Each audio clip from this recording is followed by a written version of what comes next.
Muy buenas tardes, gracias por atender la invitación a la teleconferencia de hoy. Yo soy Alonso Escobar y para hoy tenemos el tema Protocolos de atención a víctimas de violencias sexuales, de acuerdo a la resolución 459 del año 2012, todo aplicado a la IVE, a la interrupción voluntaria del embarazo. Nuestra facilitadora en la tarde de hoy es la doctora Gloria María Sotomarín. Ella va a estar con ustedes acompañando durante unos 45-50 minutos. Después de este tiempo, si ustedes tienen preguntas, vamos a abrir un espacio para que ustedes elaboren sus preguntas en el área de chat. Y finalizada la sección de preguntas, vamos a colocarles un enlace para que puedan registrar su participación.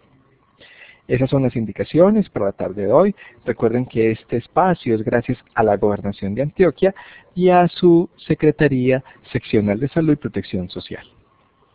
No es más, entonces los dejo con nuestra facilitadora en la tarde de hoy, la doctora Gloria María Sotomarín. Gracias, Alonso. Vamos a dar comienzo entonces a la presentación. Vamos a enmarcar el tema de la interrupción voluntaria del embarazo, pero teniendo en cuenta que está dentro del protocolo de atención a víctimas de violencia sexual en la nueva normatividad que existe, y uno de esos pasos pues entonces sería el tema de la interrupción voluntaria del embarazo. Vamos a mirar cada uno de los pasos que hay.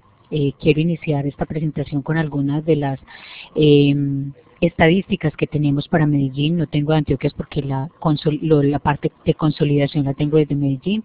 Con esta gráfica quiero contarles que en el año el comparativo que existe para el 2011 y el 2012 de los casos que se presentan por víctimas de presuntos delitos sexuales en Medellín, el 90% vimos en el año 2011 fueron mujeres y en el año 2012 pues el 87%, o sea, es una problemática realmente de mujeres, y pues el tema de la interrupción voluntaria del embarazo también. Este entonces sería el número de casos de violencia intrafamiliar y sexual por el grupo de edad.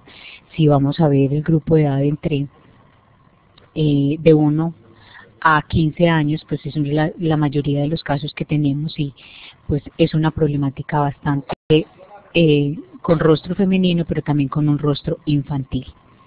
Esta es la tabla por delitos. Los casos están tipificados por sus delitos de acuerdo en el Código Penal, y entonces cada uno de ellos tiene ahí como la tipificación, y no las traigo simplemente para ilustrarles la problemática y cómo la podemos ver. Esta es la parte de normatividad. Yo no me voy a detener en la parte de la normatividad, pero sí me parece importante que en algunos de los casos, si las personas están interesadas en conocerla, pues la miren. Yo creo que nos debemos detener puntualmente en lo que son los acuerdos y los decretos y las resoluciones, pues obviamente la resolución 459, a la cual vamos a hacer referencia en el día de hoy. Miren, cuando una víctima de violencias sexuales acude a un servicio de salud, lo hace venciendo muchísimas barreras. Lo hace venciendo primero sus barreras personales, sociales y culturales. Consultar a una institución por un tema de violencia intrafamiliar, por un tema de violencia sexual y por un tema de interrupción voluntaria del embarazo no es tan sencillo. O sea que la atención que nosotros demos y la forma como la atendamos pues nos dará la garantía de que esta persona o que esta mujer se quede o no en el servicio de salud. La ley 1146 habla en su capítulo 3 que la atención a víctimas de violencias sexuales es gratuita, y la sentencia C355 también, que ahorita vamos a tocar ese tema puntual. Por eso me voy a referir específicamente en los primeros 7 pasos al tema de violencias sexuales, y luego me voy a remitir al tema, porque la conferencia de hoy está específicamente enmarcada en lo que tiene que ver la causal violencias sexuales y la interrupción voluntaria del embarazo. Este decreto es nuevo, es un decreto también del año pasado que habla del decreto 4331, que habla que no se le debe trasladar a las personas las autorizaciones, porque eso hace parte de las competencias al interior de cada institución.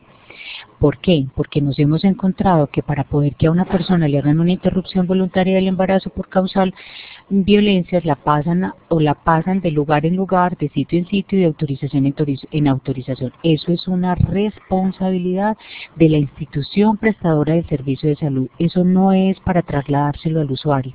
Entonces es importante que conozcamos dentro de la normatividad general que tenemos cómo esos decretos hacen que esas personas y que a las pacientes se les cumpla con lo que ellas necesitan, no solamente para el tema de IVE, sino también para el tema de violencias o también para el tema de la planificación a menores que muchas veces también las ponen a voltear de un lado a otro. Estos entonces serían los 15 pasos fundamentales con los que cuentan y los que tienen que dar cumplimiento todo el protocolo de atención a víctimas. Entonces vamos a mirar cada uno de ellos y qué nos corresponde hacer a nosotros, sector salud. Lo primero que tenemos que hacer es preparar a la comunidad. ¿Y cómo vamos a preparar a la comunidad? Contarles que el primer servicio, lo primero que hay que hacer es un servicio de urgencias que no tiene ningún costo para las víctimas. Tercero, que es con toda la confidencialidad, que es importantísimo el manejo de la confidencialidad en las pacientes, que a la media hora no se entere todo el pueblo, toda la institución. Debemos construir un pequeño grupo de personas en las instituciones que conozcan realmente cuáles son las rutas, cómo se van a hacer y cómo se van a manejar para minimizar el número de personas que conozcan estos casos. Contarles a las víctimas sus derechos. Tienen unos derechos, pues hay unos derechos de las personas que las atienden en salud, pero también hay unos derechos que tienen las víctimas específicas en el tema de violencias sexuales. Contarle cuáles son los centros que las van a atender, cuáles son los horarios que tienen y como sabemos que muchas veces y en muchos municipios el único lugar de referencia es el hospital, hay que tener claro que en el tema de la interrupción voluntaria del embarazo deben garantizar como mínimo una persona, un médico que preste la atención y que no sea objetor. También es importante contarle los horarios y la atención oportuna. Y en el paso 8 entonces sería la de la parte de la atención inmediata. La mayoría de las víctimas de violencias sexuales se quitan las huellas o los elementos probatorios, bañándose, quitándose la ropa, y es importantísimo que cuando tengamos un caso inmediato de violencias sexuales, la primera atención la haga salud. No solamente eso, sino que la primera atención la haga salud y que la podamos hacer inmediatamente. ¿Por qué? Por la recolección de los elementos probatorios y demás que tenemos que empezar a hacer. El segundo paso sería la verificación y mantenimiento necesario para prestar esta atención. Delegar a una persona responsable en la institución. Sabemos que hay muchas instituciones que no tienen sino un grupo pequeño. ¿Cómo lo van a manejar? Entonces delegar a una persona responsable, conformar un equipo, pues el equipo a veces será 1 o 2 personas. Capacitar en el modelo de atención a las víctimas, desarrollar un flujograma de atención al interior de esa institución, informar y capacitar al interior, que el triaje de estas personas no nos las haga el portero, preguntándole para dónde va, quién fue, cuántos fueron, de qué manera lo hicieron. Ni los médicos, ni los trabajadores sociales, ni los psicólogos que prestan la atención debemos hacer preguntas innecesarias frente a este proceso. Garantizar los insumos para la dotación. Recordemos que todo centro de mediana, alta y baja complejidad debe tener el kit para la profilaxis de VIH, que lo vamos a ver en los pasos siguientes. Lograr una articulación intersectorial. Si yo no tengo posibilidad de prestar una interrupción voluntaria del embarazo o la atención en un caso de violencias, pues entonces saber a dónde la voy a remitir, y no es remitirla con un papelito como les dije anteriormente, que es lo que está pasando, es garantizar que esa persona la van a tener del otro lado y remitirla desde mi institución hasta la otra institución. Y obviamente activar el trabajo en red para que la persona pueda prestar le puedan prestar la atención. La recepción inmediata de la víctima. ¿Qué tengo que hacer? El marco del sistema de salud dice que toda situación de violencias sexuales es considerada como una urgencia médica y se requiere atención inmediata, tanto física como mental. ¿Y cuáles son las acciones que tengo que hacer a corto y cuáles son las acciones que puedo hacer a mediano y largo plazo? Que en el transcurso de la capacitación vamos a ver cuáles pueden ser cada una de ellas. Realizar una completa valoración clínica inicial. Miren, la valoración clínica general de la víctima de violencias sexuales es su apariencia general, el examen clínico mental completo, pero también el examen físico completo. No solamente los genitales están implicados en un proceso de violencia sexual, hay una corporalidad que está implicada, hay que hacer una valoración de esa persona, de ese daño físico que se hizo, etcétera, etcétera. Entonces, es importante que tengamos esa valoración para poder prestar una muy buena atención. ¿Qué hay que hacer? Iniciar ese protocolo de atención de salud mental, hacer un diagnóstico clínico de acuerdo a la violencia. Recordemos que en los casos de violencias sexuales se implican muchas violencias, no solamente es una, sino que son muchas violencias las que están implicadas. Iniciar la anticoncepción de emergencia es fundamental, está dentro del protocolo, y las instituciones que se declaren de orden confesional y no suministren a una víctima la anticoncepción de emergencias están sujetas a una demanda en el momento que lo hagan. Lo mismo que iniciar también la profilaxis y el tratamiento para la VIH y para las infecciones de transmisión sexual. En este paso no me voy a detener sobre la asesoría para la IVE, porque lo que les quiero decir solo en este momento es que es una asesoría de opción lo que se da en este momento, pero más adelante en el paso 8, que vamos a hablar sobre la interrupción voluntaria del embarazo, vamos a mirar cuál es la asesoría y cómo se da esa asesoría. Se hace una recolección de esas evidencias, hay que hacer una recolección de los elementos probatorios, iniciar cadena de custodia, mirar cómo lo vamos a manejar, qué tengo que rotular, cómo lo tengo que embalar, que es todo el protocolo que maneja medicina legal. Orientar a la familia, cuidado cuando el manejo de las víctimas son menores, porque según nuestras estadísticas y las estadísticas que les mostré al inicio de la presentación, pues sabemos que la mayoría de los casos, los delitos sexuales son cometidos en menores por personas de su familia. Entonces, ¿cómo voy a orientar? Si tengo que dejar un menor hospitalizado, lo dejo hospitalizado mientras hago una medida de protección, pero no lo voy a mandar a la casa con su posible victimario, pues porque entonces no estamos haciendo absolutamente nada. Hacer una remisión a protección y el reportaje a la justicia. Recordemos que todos los casos de delitos sexuales se deben reportar no solo al Civigila, sino que también lo debemos reportar a la Instituto Colombiano de Bienestar Familiar o a la Fiscalía. En su defecto, que no exista fiscalía en mi municipio, a la comisaría de familia, a la inspección o a la personería. Yo siempre debo reportar estos casos. Es mi obligación.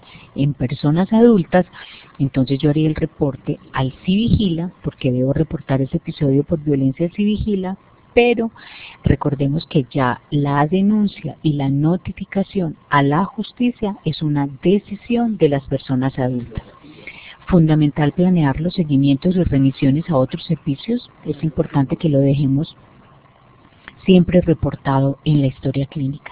El paso quinto entonces dice la toma de pruebas diagnósticas. Vamos a mirar qué pruebas hay que tomar. Entonces hay que hacer una serología para sífilis, hay una toma de endocervical para grano y cultivo de agar. Frotis en fresco tanto para tricomonas vaginilis y descartar presencia de vaginosis bacteriana. Es muy importante.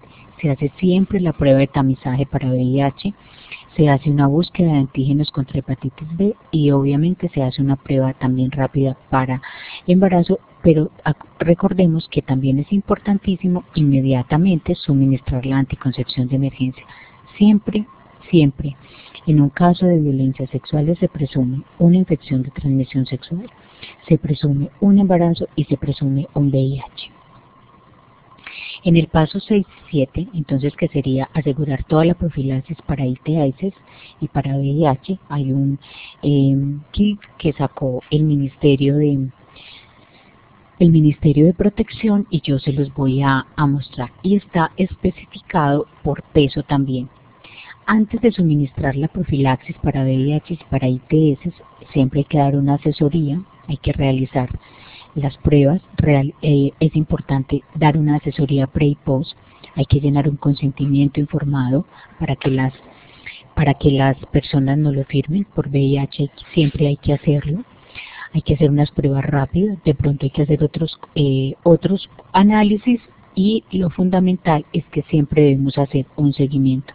Recordemos que las pruebas de Lisa se hacen un seguimiento de o de 6 meses si se descarta la infección, y se recomienda siempre es fundamental darles una recomendación de protección con preservativo. Se hace un control clínico de laboratorio para seguimiento a esos efectos tóxicos.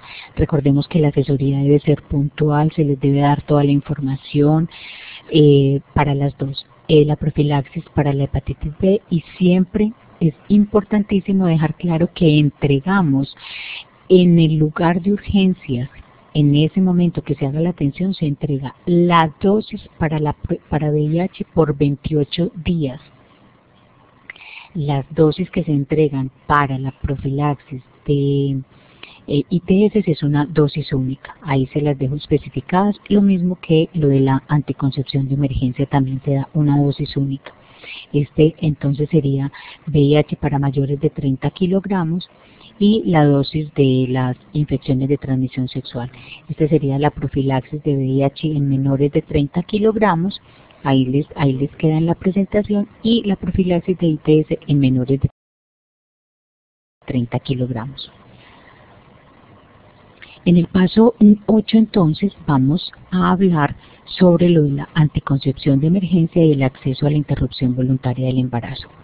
Es un tema en el cual es un derecho que las mujeres tienen. Espero que no les pase esto que estamos viendo en la diapositiva, porque la mayoría de las barreras que nos encontramos son barreras humanas y barreras institucionales.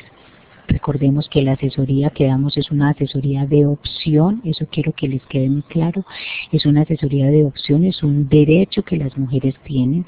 Simplemente no vamos a dar una asesoría encaminada a que tome una decisión, o una asesoría encaminada a que la tome porque sí o a que la tome porque no.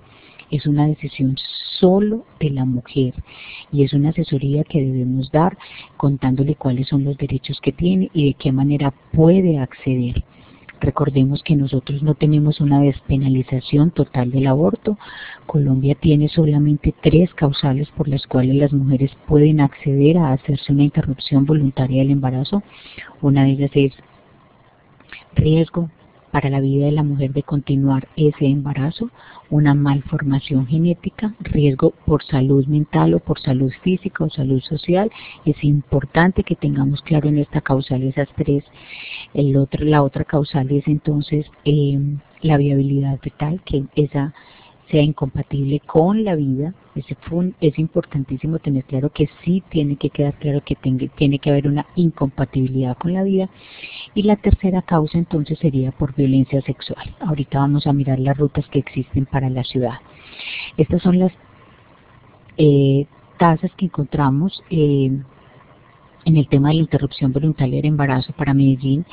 Entonces miremos, el 60% de los casos fueron peligro para la vida, el 35% embarazo no consentido abusivo o de inseminación artificial o transferencia de óvulos fecundados no consentidas, y la otra causal, la tercera causal, fue malformaciones de feto que hagan inviable la vida.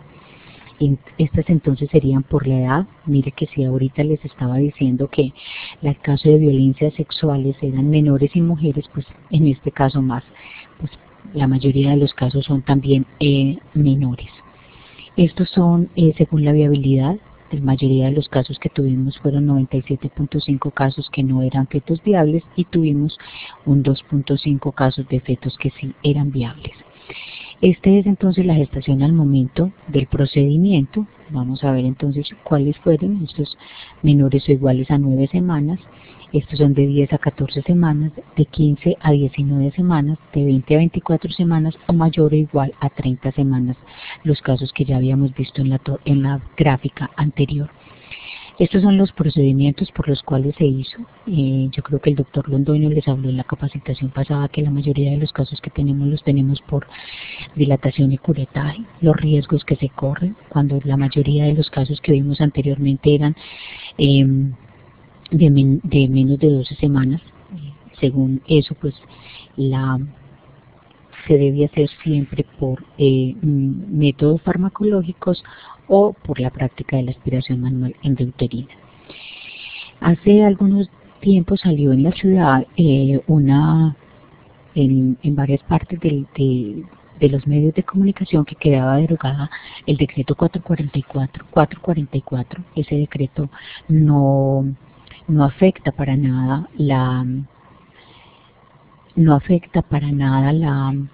la sentencia. ¿Por qué? Porque la sentencia está enmarcada dentro de lo que son la Corte Constitucional y el decreto 444 pues fue una resolución presidencial, o sea que el decreto 444 no afecta para nada y sigue vigente. Entonces la sentencia C355, que en este momento vamos a mirar a qué se tiene derecho. Entonces ahí traigo un pequeño resumen de lo que sería la derogación del decreto 444. Entonces dice: la anulación del decreto 444 del 2006 por parte del Consejo del Estado revoca la sentencia de la Corte Constitucional C355 que reconoció el derecho al aborto en Colombia en 3 circunstancias. No. Vamos a ver que todas las respuestas que vamos a encontrar son no, porque son las preguntas que se hicieron a lo de la derogación del decreto. ¿Las mujeres colombianas deben pagar ahora entonces los servicios del aborto legal? No. No, porque no quedó derogada la sentencia y que está plenamente vigente, entonces ahí quedaría cubierto. ¿Los servicios del aborto legal quedan por fuera del plan obligatorio de salud? No. En ningún momento las decisiones de la Corte regulan que quedarían por fuera. Entonces el plan obligatorio de salud cubre perfectamente todo lo que tiene que ver con la interrupción voluntaria del embarazo. Con la anulación del decreto 444 del 2006, ¿las clínicas y hospitales pueden objetar conciencia? No. El decreto 444 hablaba de eso. Las instituciones como instituciones no pueden ser objetoras institucionales. La objeción de conciencia es solamente un derecho que es a las personas naturales, pero más adelante vamos a ver un pequeño resumen de la circular 03 del 2013 que sacó el Instituto Nacional de Salud sobre la objeción de conciencia. ¿Es indispensable una reglamentación para exigir un aborto legal, seguro y oportuno? No. La Corte Constitucional en su sentencia C355 del 2006 fue muy clara al señalar que no hace falta una reglamentación para exigir de manera inmediata un aborto legal y oportuno. Sigue vigente entonces la sentencia y por tal motivo esta derogación, miren que no tiene realmente ninguna validez. Aquí vamos a hablar entonces sobre la vulneración de los derechos a los que las mujeres les hacemos cuando no tienen derecho a una interrupción voluntaria del embarazo. Entonces es derecho a la igualdad, vamos a vulnerar el derecho a la igualdad, a la libre determinación, a la integridad personal, a su autonomía reproductiva, al libre desarrollo de la personalidad, a la autodeterminación reproductiva y el derecho a la vida. En esta diapositiva dice que el aborto no es la tercera, perdón, es la cuarta causa de mortalidad materna en Colombia. Así es que yo creo que es mejor prestar una asesoría adecuada y si no tenemos la posibilidad, pues vamos a hacer una remisión oportuna, porque la sentencia dice que yo debo remitir a la persona o le debo solucionar su interrupción voluntaria del embarazo en los 5 días siguientes a la prestación de ese servicio, a la solicitud de esa prestación de ese servicio. Ya habíamos hablado del anticoncepción que se les debe dar y cómo se debe suministrar. Miren, la mujer que solicite una IVE merece respeto, ayuda, comprensión, pero sobre todo credibilidad.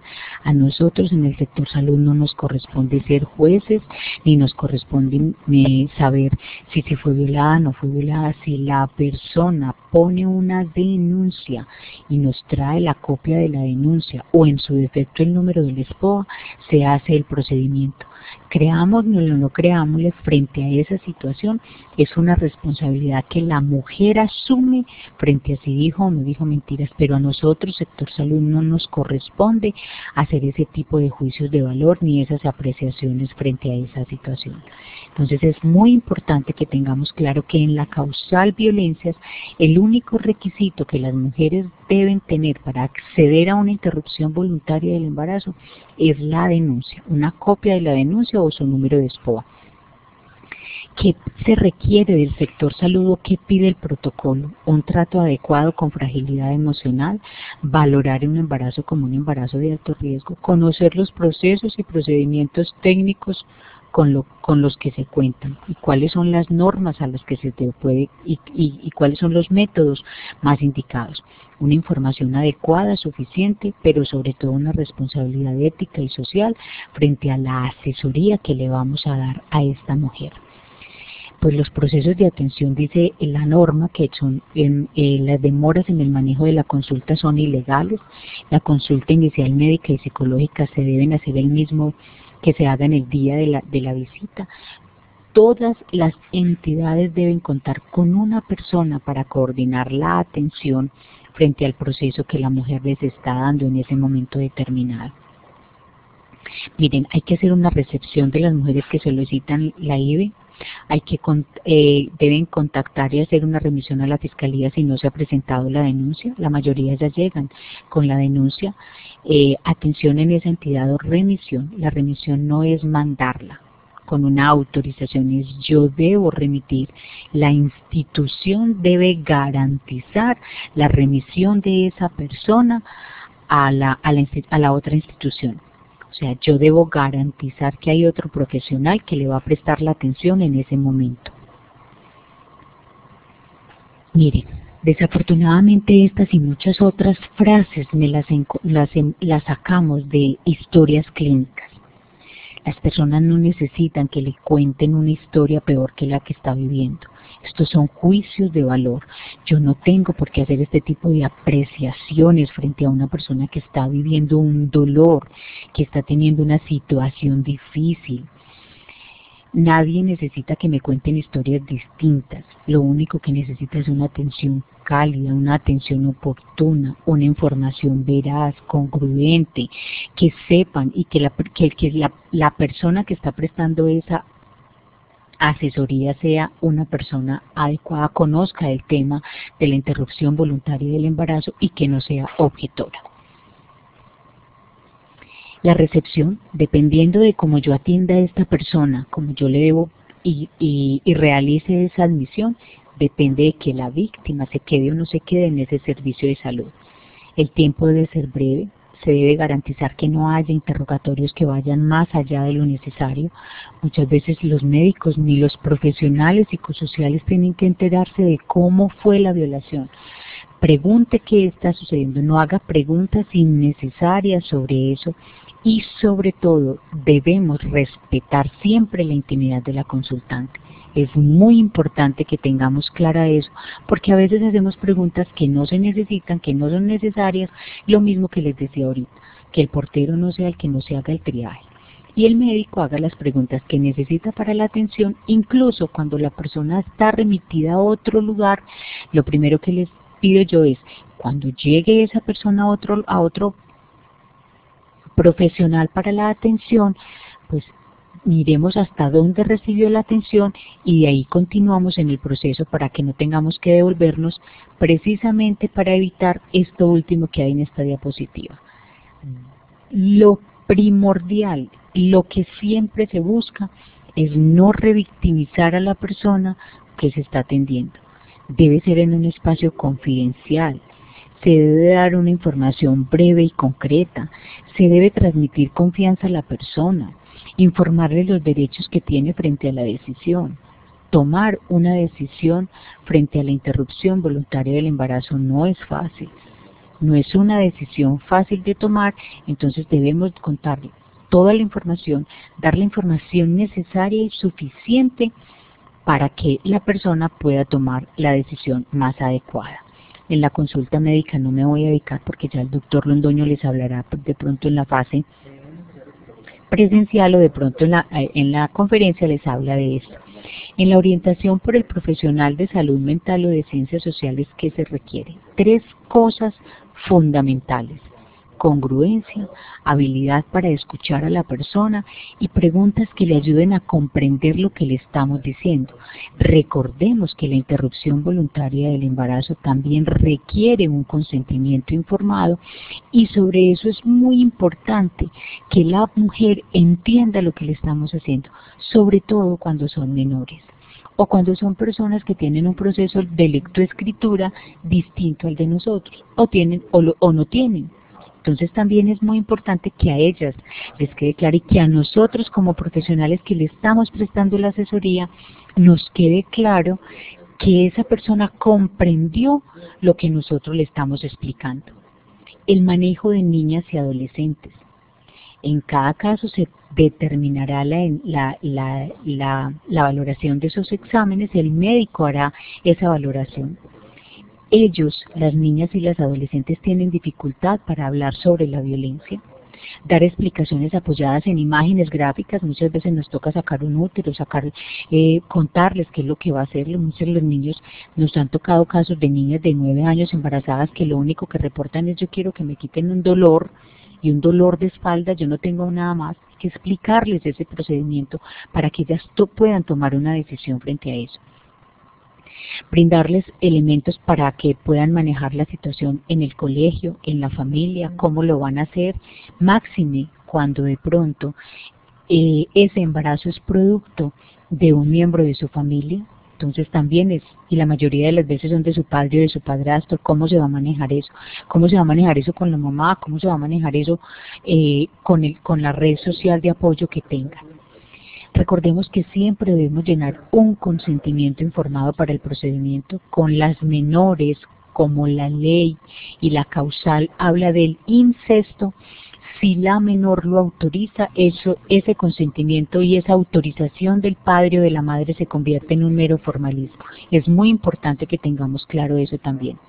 Pero siempre debemos explicarle el procedimiento con palabras claras, preguntar a la víctima o a su representante legal. Muchas veces está el representante o la persona o su madre o hay un defensor también. Muchas veces ahí no se necesita. Recordemos que por violencia sexual, cuando son menores de 14 años, se convierte en un mero formalismo en la autorización.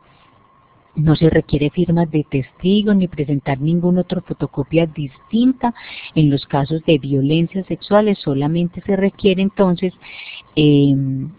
la copia de la denuncia ante la Fiscalía.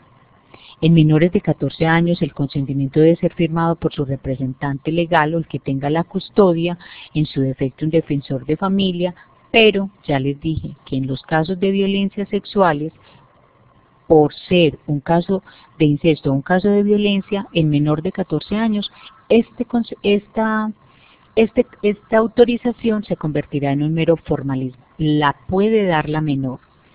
Se le debe pedir a la niña o al adolescente que autorice la realización de sus exámenes. Nunca se debe presionar, ni coaccionar, ni obligar si no quieren hacerlo. Dejamos simplemente una notica dentro de la historia clínica para que lo haga. Miren, el consentimiento que se puede hacer una asesoría en 3 cosas. Una asesoría cualificada, un consentimiento informado persistente, o se puede hacer un consentimiento asistido y persistente. Yo resumo estas diapositivas, las resumo simplemente en lo que está subrayado. Ese consentimiento debe ser la expresión de una opción meditada, sólida y en su medida consciente. Es importante, así la sentencia nos diga que tenemos 5 días para hacerlo, que la persona lo piense, que tome la decisión, que no sea una situación ya, aunque en esos 5 días se lo debamos resolver, que ella se vaya, al otro día puede venir, aunque si tiene dudas frente al procedimiento. Si no tiene dudas, pues iniciamos el procedimiento y la asesoría. Ojalá se pueda contar con hacer una asesoría anterior a eso. Frente a eso, darle toda la información necesaria, acompañar a la víctima en el procedimiento y luego hacer una asesoría post, que ahorita lo vamos a mirar también en las rutas cómo se debe manejar. Cuando existan personas en situación de discapacidad mental o física o estén en un proceso de interdicción, ese consentimiento debe ser firmado por su representante legal o en su defecto un comisario de familia o una persona de la Procuraduría o una persona, de la Personería, o si existe un defensor. La prueba de VIH obviamente es obligatoria la firma del consentimiento y se debe prestar la asesoría también. Se deben realizar los seguimientos con pruebas de anticuerpos, lo que manejamos en el protocolo de 3, 6 y 9 o los seguimientos que exija el protocolo de VIH. Este es el resumen de la circular 03 del 2013 que acaba de sacar la Supersalud, donde nos hacen un pequeño resumen sobre la objeción de conciencia. Todos los profesionales tenemos derecho a ser objetores, pero yo no puedo ser objetor en el momento inmediato que la persona llegue a hacerme la solicitud. Yo debo redactar con anterioridad un documento, enviarlo con copia a mi hoja de vida diciendo que yo soy objetor, y lo debo sustentar en mis principios religiosos o en mis principios íntimos también. Entonces los profesionales tienen la obligación ética y constitucional y legal de respetar esa decisión de la mujer. Pero como yo soy objetor, entonces mando mi copia de objeción de conciencia a mi hoja de vida, y ya la institución no me mandará a ninguna persona ni para que yo le haga el procedimiento, ni mucho menos para que le haga la asesoría. Pero eso tiene que ser con anterioridad a la solicitud de la mujer.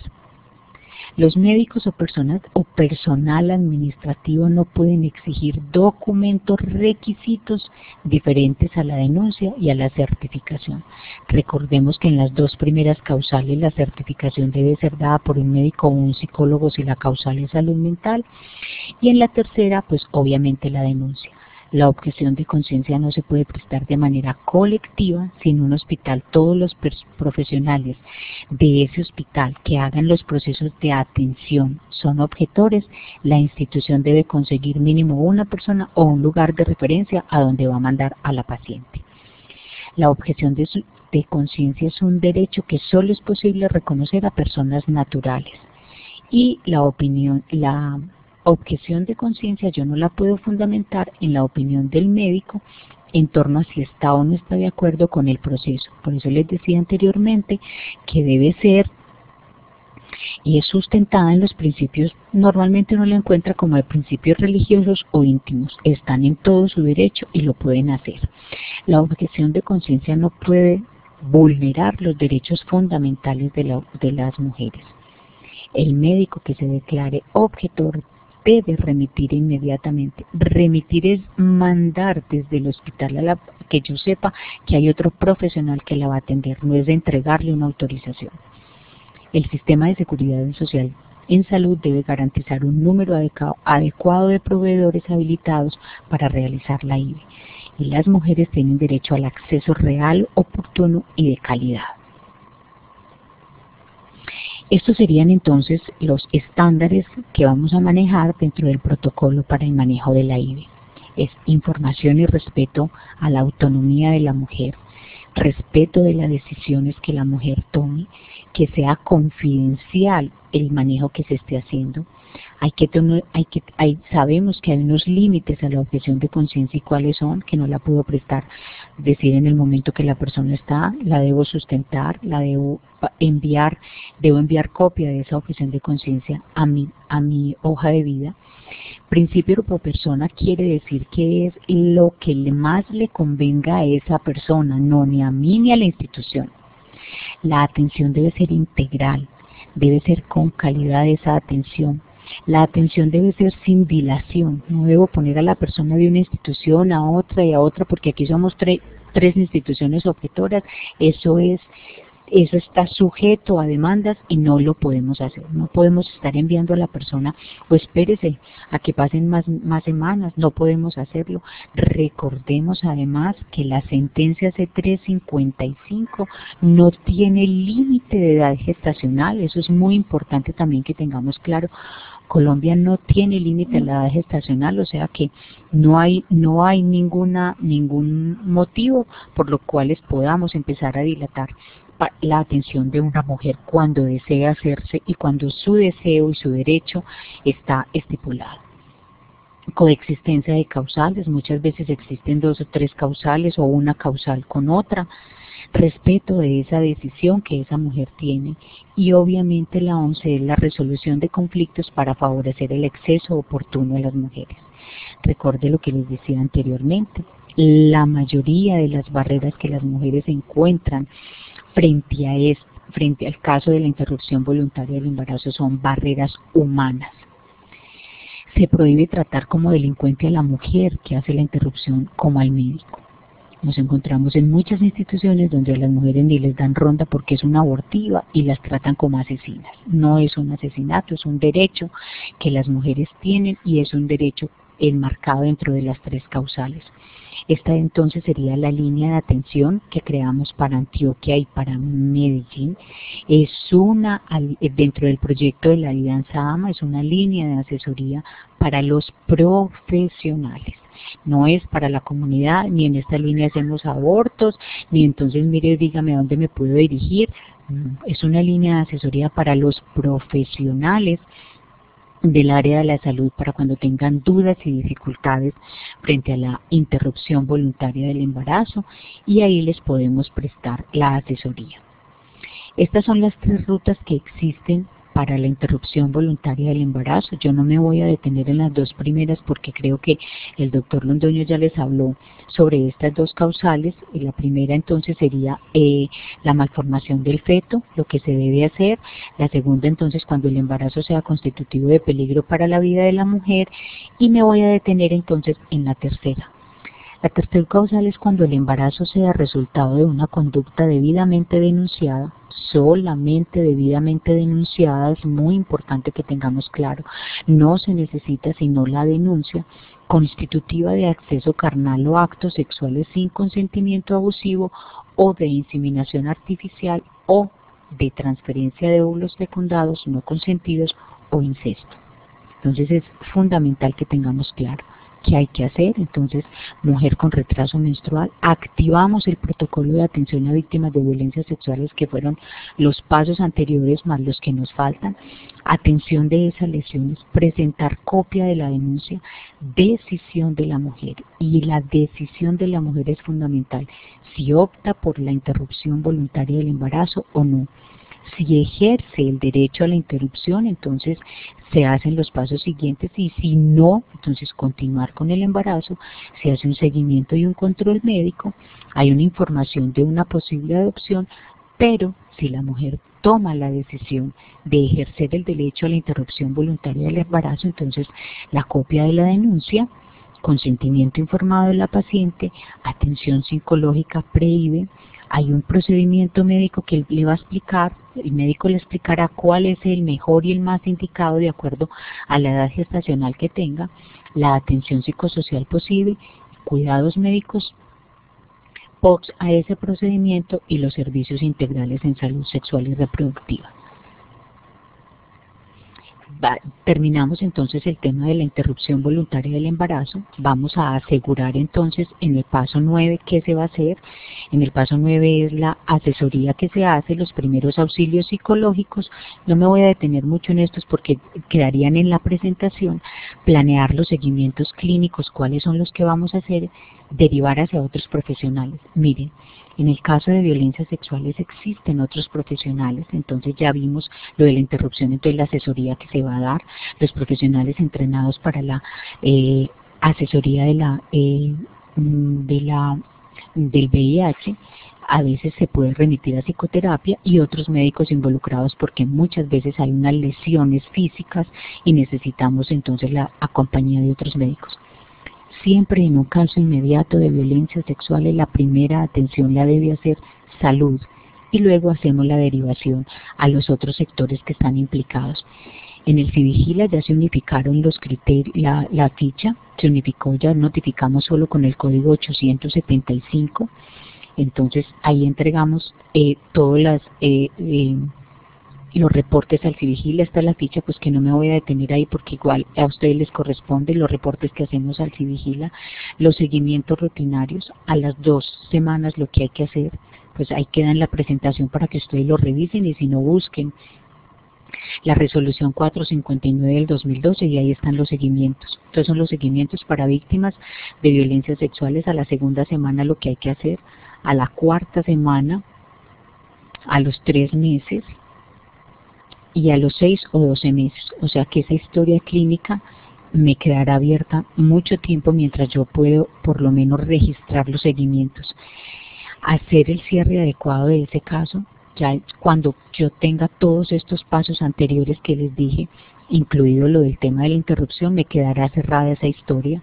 Los derechos de las víctimas tampoco me voy a detener en ellos por el tiempo, pero ahí van a quedar en la presentación para que ustedes los puedan hacer. En los casos inmediatos, ¿a dónde debo ocurrir? Pues en Medellín estaría el 123 social, en cada municipio entonces a dónde hago, un caso inmediato la primera atención, entonces dijimos la CIDA Salud, y luego los reportes a las otras instituciones, porque recordemos que las responsabilidades en el caso de violencias sexuales son compartidas, sector judicial, sector de protección y sector salud. Pero en un caso de urgencia, la primera atención le hace salud y fundamental la activación de ese protocolo. La notificación, que no se nos olvide, a la Fiscalía y al Civigila. Recordemos a la Fiscalía cuando son menores de edad y al Civigila también. Y en caso de adultos, al Civigila y a la Fiscalía ya es una decisión y una autonomía de la persona si pone o no pone la denuncia. Fiscalía, ¿qué hace? Pues hace todo el proceso de crear la noticia criminal y la investigación que hace. Y medicina legal, pues obviamente la toma de las muestras, que medicina legal sí es muy importante. En los casos de sospecha es fundamental que tengamos claro las 72 horas. Si esa exposición a esa violencia sexual no han pasado las 72 horas, inmediatamente debo remitir a urgencias para que allí pues se inicie la profilaxis para VIH y pues obviamente la anticoncepción de emergencia. La Fiscalía lo que hace en medicina legal. Estos son los lugares de referencia en Medellín. Habría que crear los de cada uno de los municipios. Ustedes que tienen, si tienen un instituto colombiano, si tienen fiscalía, si tienen personería, la idea es que ustedes construyan un pequeño directorio de acuerdo a las instituciones. ¿Por qué digo entre todos? Quiero finalizar con esta diapositiva. ¿Por qué entre todos? Porque las responsabilidades que tenemos son muchas las instituciones, porque está mediado por los procesos que hay que hacer, pero nosotros como sector salud tenemos un pedazo importante en el proceso de atención, en la asesoría que vamos a dar. Entonces, en la medida en que nosotros hagamos una atención adecuada, con la información necesaria, suficiente para que la víctima pueda empezar a enfrentar todo lo que es el sistema de protección y todo el sistema de lo que es el sistema de judicialización, pues creo que estaremos entregándole a las víctimas un proceso de atención oportuno. Muchas gracias por su atención. Si tienen alguna duda o alguna pregunta, vamos a abrir el chat para las preguntas.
Patricia pregunta ¿qué tiempo se tiene para la realización de estos procedimientos? La sentencia C355 dice que se tienen 5 días desde el momento que la persona hace la solicitud para resolverle lo de la interrupción voluntaria del embarazo.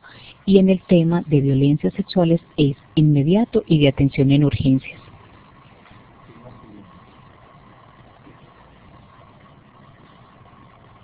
pregunta,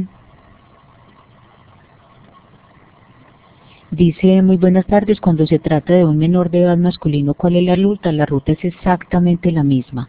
Cuando es un menor o es un niño o un adulto, el tema de violencia sexual, la ruta es exactamente la misma. Sector salud, medida de protección si es un menor y obviamente la notificación a la fiscalía. Sabemos que la Constitución colombiana no establece límites respecto a la edad gestacional para la interrupción voluntaria del embarazo.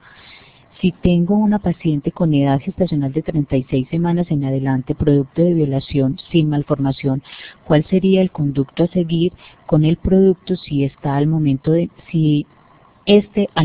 nacer necesita RCP? Este se puede realizar o la decisión la toma la madre. ¿Qué es RCP? Le pregunto a la persona. ¿Qué es RCP, Jesús? Bueno, este caso nos habla de un feto con viabilidad. Si existe un feto con viabilidad, si hay una interrupción voluntaria con una viabilidad fetal, se le prestan todos los servicios que el feto necesite en ese momento. Se entregarán cuidados intensivos, se manejará. Y es muy importante tener claro, si logramos que la madre nos dé el consentimiento para la adopción, se firma el consentimiento para la adopción también. Y si no, ese feto se entregará entonces al Instituto Colombiano de Bienestar Familiar en el momento que pueda salir entonces de cuidados intensivos, o si ya pues y nace bien, se entregará entonces al Instituto Colombiano de Bienestar Familiar.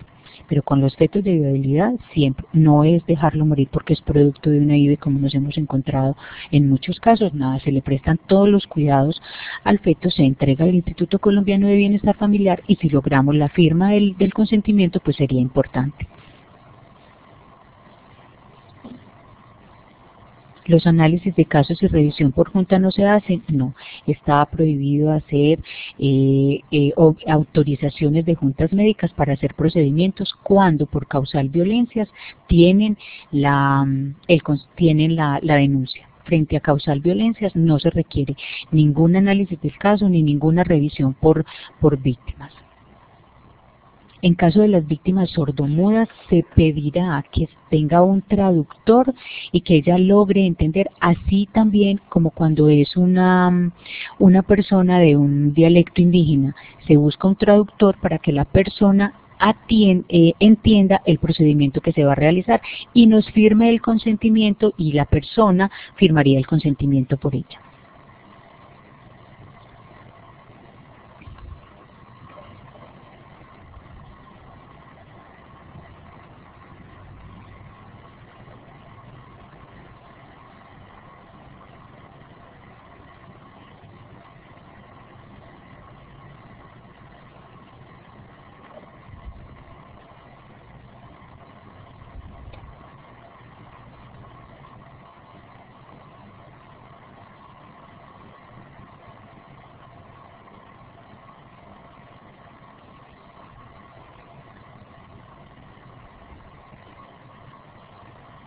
A N. Ceballos me dice que no le respondí la pregunta. Ella pregunta que cuando se trata de un menor de edad masculino, le contesté que se sigue exactamente la misma ruta. El procedimiento en un caso de violencia sexual se hace la atención, el protocolo, absolutamente todo el protocolo y la toma de muestras igual. La toma de muestras tiene que ser con el protocolo de medicina legal. Ellos tienen estipulado cuál es el toma de muestras que se hacen para hombres. En el caso de las personas con discapacidad, el traductor es el que firma la menor y el traductor es mejor para saber que hubo un testigo porque la menor era o en situación de discapacidad o porque no tenía el dialecto o no hablaba castellano. Cuando exista una denuncia y el menor tiene una ITS, igual. Una menor con una ITS se hace exactamente el mismo procedimiento y se hace el cuidado y se empieza no solamente la profilaxis, sino ya el tratamiento entonces para las ITS.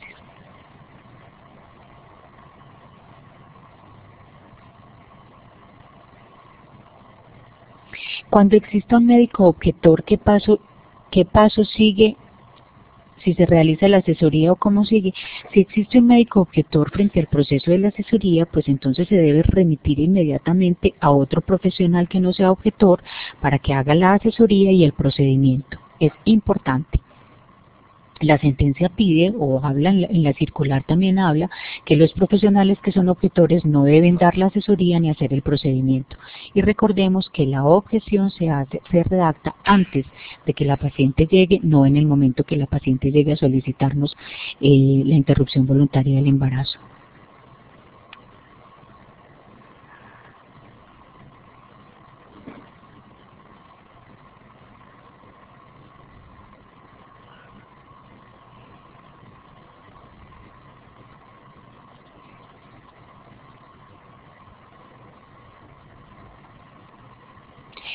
El inicio del tratamiento para VIH lo suministra el lugar que tenga urgencias, ¿sí? Y eso se le recobra a la EPS o en su defecto a la Dirección Local de Salud cuando son personas vinculadas, que no tienen ningún tipo de afiliación.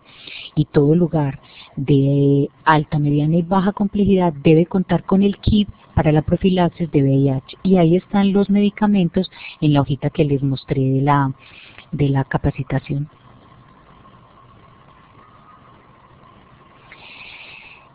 Si es médico objetor y el procedimiento se debe realizar de manera urgente, yo no puedo obstaculizar ese derecho de esa mujer, entonces debo buscar a dónde remitirla, o sea, remitirla inmediatamente o garantizar si existe otra persona en la institución que lo pueda hacer.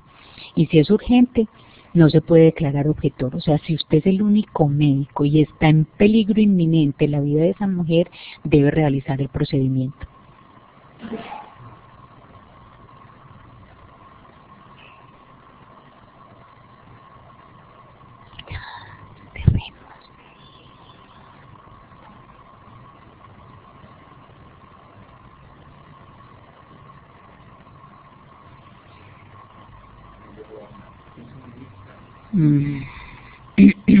¿Cómo?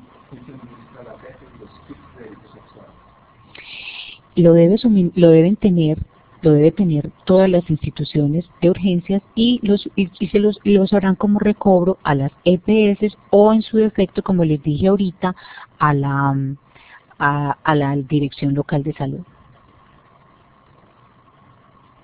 No deben ubicar a las mujeres de los procedimientos en salas de maternidad, pues es casi que se cae de su propio peso, se deben ubicar en un lugar distinto a las salas de maternidad.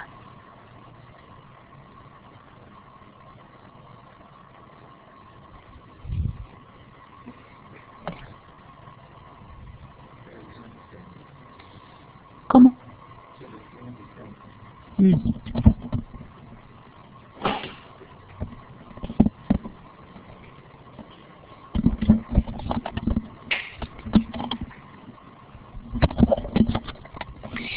Miren, hacen también una pregunta que en qué caso el consentimiento puede ser verbal. El único caso en los cuales el consentimiento puede ser verbal y se debe firmar, el médico lo debe dejar por escrito, es cuando exista un grave peligro, porque si pone la denuncia, la mujer corre peligro o sea producto de un conflicto armado. Es en el único caso donde se puede convertir ese consentimiento, puede ser verbal, pero yo debo dejar registrado en la historia clínica el por qué ese consentimiento lo estoy haciendo de manera verbal. Muchas gracias a la doctora Gloria María por su tema, por la presentación de su tema. Finalizamos el ciclo de preguntas. Los invito a que hagan clic en el enlace que suministré en el área del chat. Ese clic los va a llevar a un formulario. Por favor, depositan sus datos para que registren su asistencia. Si al hacer clic no les abre, entonces los invito a que lo copien y lo peguen en su navegador. Después de que finalicen su registro, los invito a que abandonen la sala. Muchísimas gracias por su atención, muchísimas gracias por atender nuestra invitación. Que tengan todos una feliz noche.